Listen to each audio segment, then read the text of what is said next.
All right, class, welcome back. So again, we're going to continue with section 5.2, which we cover evaluating polynomials and graphing polynomials. The first two parts of 5.2, we covered synthetic division, synthetic substitution, direct substitution, and we talked about what is a polynomial and what is not a polynomial. Today, I'm actually going to go into how to graph polynomials and talk about end behavior. Okay. So again, make sure to get this in your notes. So pretty much what it's saying is talking about the end behavior. End behavior is just about the graph. So the end behavior of polynomial functions graph is the behavior of the graph as x approaches positive infinity and negative infinity. And with any type of graph, it has humps, or in this case I call it turns. The formula for it is n minus 1. And n is going to be based on the highest degree of the polynomial. If that does not make sense to you, well, we're going to do some examples in just a moment. So again, make sure to get this as part of your notes.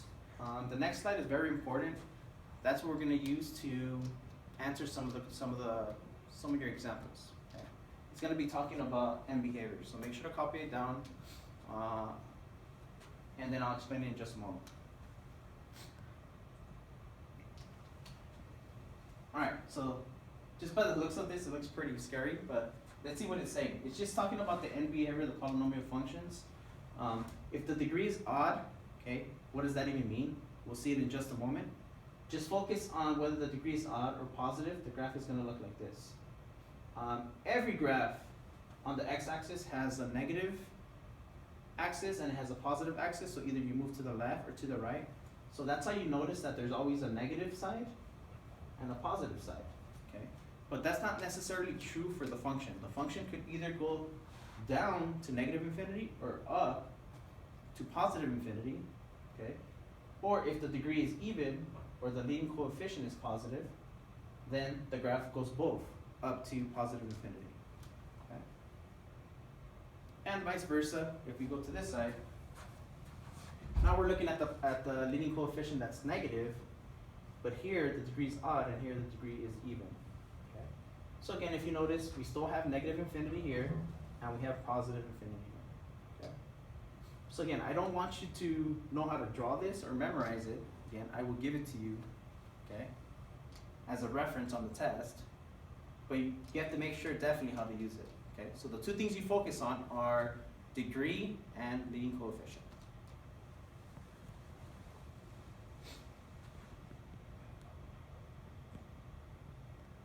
All right, so let's go ahead and see an example, okay, about end behavior. So let's go ahead and start with number 1. If f of x is equal to negative x to the 7th plus 10x. All right, so I'm going to turn back to the next slide. The two most important things that you need for graphing polynomials, you're looking at the highest degree and the leading coefficient. We talked about that when we were talking about polynomials. So if you forgot, reference back to your notes, okay, or the examples. If not, then ask me tomorrow in class. Okay? All right. All right. So again, it's asking about the degree. So we have 2 degrees here. We have 7, and here there's an invisible 1. Okay. But again, we don't care about all the descending degrees, the lower degrees. Okay, we care about the highest degree. So here, the degree is 7. Okay. And you ask yourself, is that positive or negative? Okay. Well, it doesn't have a negative, so therefore it's positive. Okay. And then now we look at the leading coefficient. Leading coefficient .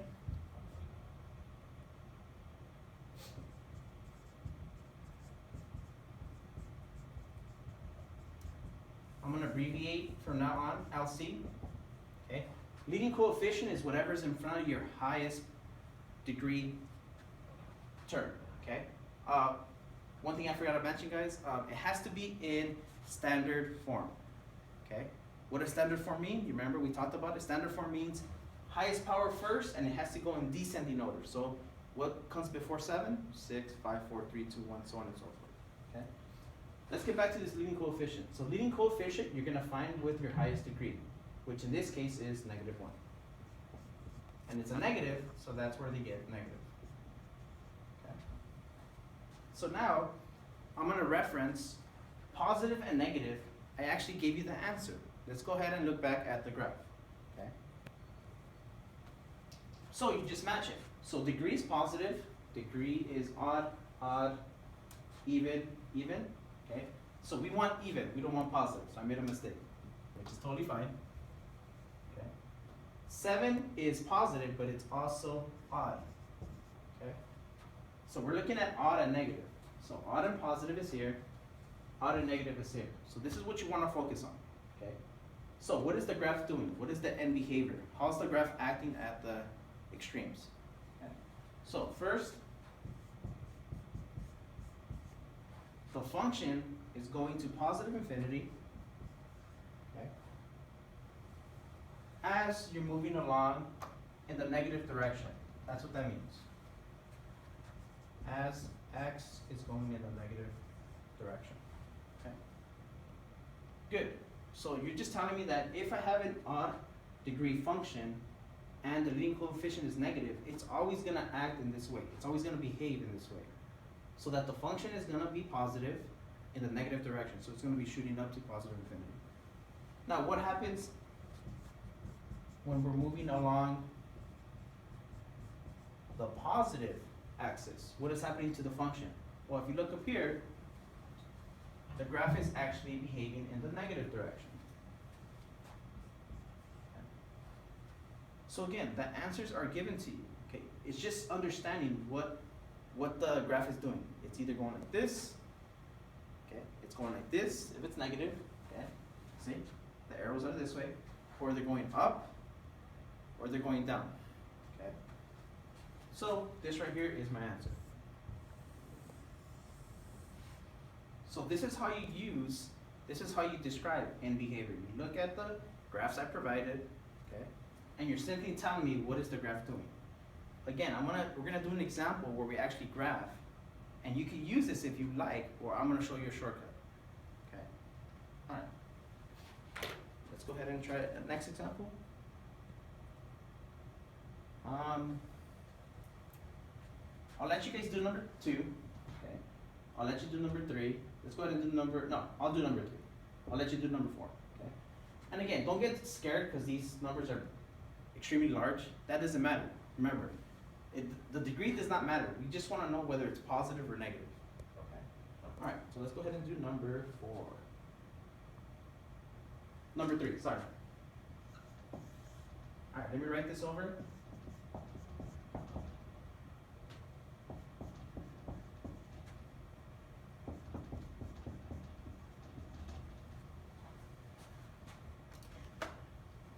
All right. Same thing. You're asking yourself, what is the degree?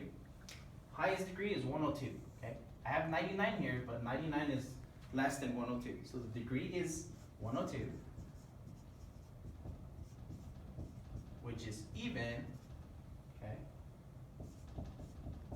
Remember, I'm gonna abbreviate leading coefficient, LC. What number is in front of our term here? The number is positive and it's 1. So the number is 1 and that's a positive number. Alright? So then you look back at the previous slide, which I'm not going to do. Okay. So what is the function doing when the degree is even and positive? Okay.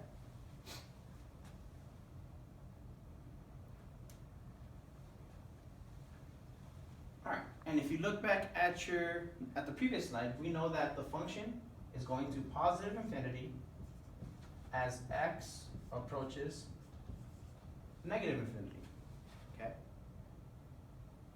Now what's happening on the positive end? Well, as x is going to positive infinity, the function is also going up to positive infinity. So pretty much what the graph looks like is going this way. What happens in the middle? That's what we're going to find out on the next slide. Okay. So again, these problems right here should be easy points on your upcoming quiz and upcoming test.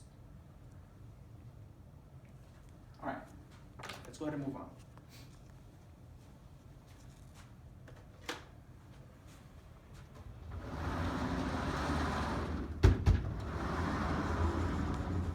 All right, so again, I went over problem number 1, okay?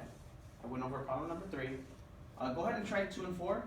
Again, if you have any questions, tomorrow in class, these are the questions that I want from you guys, okay? All right, next. Now we're actually gonna get into the graphing part. This is actually the fun part, okay? Solving stuff like that, the graph tells you a lot of information about the graph instead of actually solving it, okay? All right, so let's just review a couple things before we get started. First, let's go ahead and start with number 1, okay?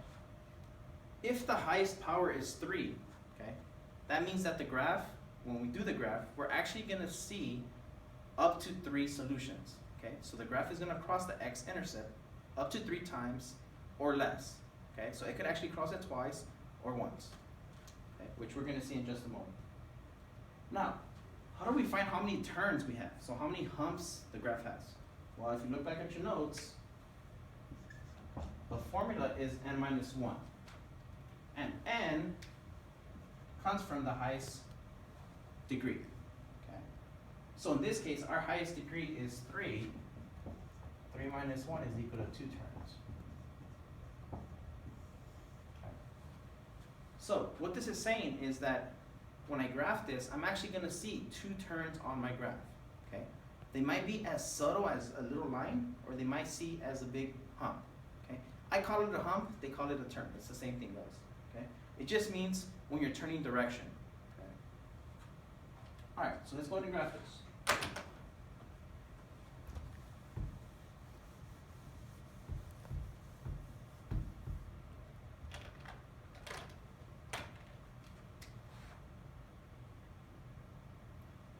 One thing I noticed, the numbering's off. It should be number 4, 5, 6, and 7, but who cares?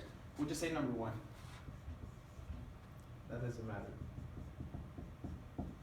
Okay, so the way I want you to graph, okay, you could either use a t-table, okay, that's how you learned previously from your previous math class.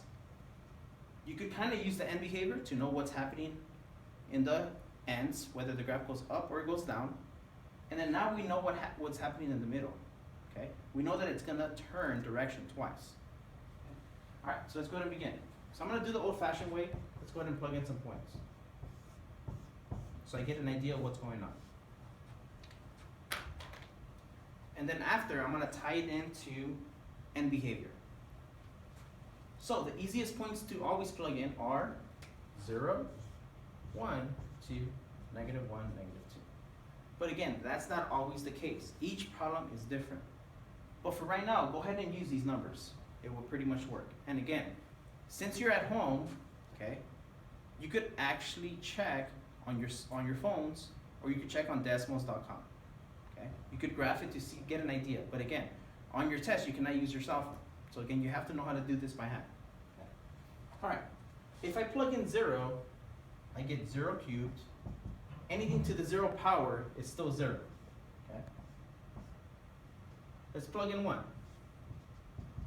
1 cubed means 1 times 1 times 1, 3 times. It's still 1. 2 cubed means 2 times 2 times 2, which is 8. -1, you have to add the parentheses, because if you don't, it's different. -1 3 times still gives me -1. -2 3 times gives me -8. Okay. So I actually have points to graph. Okay. But how do we tie this in, okay, to end behavior? Well, let's talk about this. The highest degree is 3, which is odd.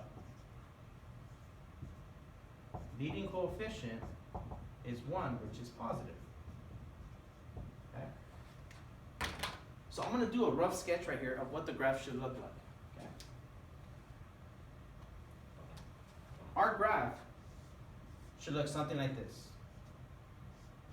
Okay? At the extremes, the graph should be going down, okay, on the left side, and on the right side, the graph should be going up. Okay. All right, let's go ahead and graph this.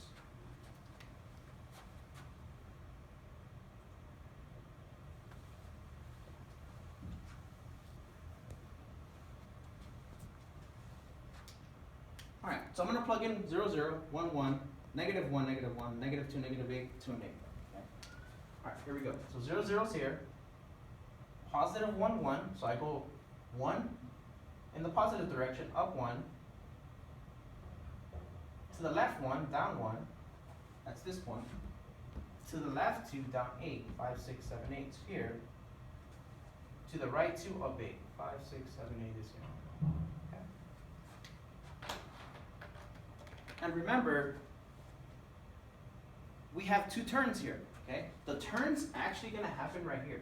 They're so subtle that you can't even notice them, okay? Here we go.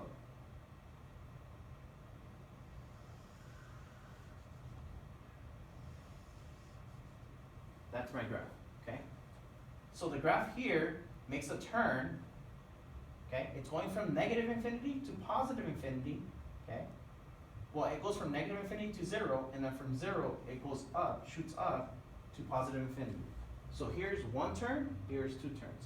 Again, it's so subtle that you can't see it. We're going to see some examples where you could actually see the entire hump, okay?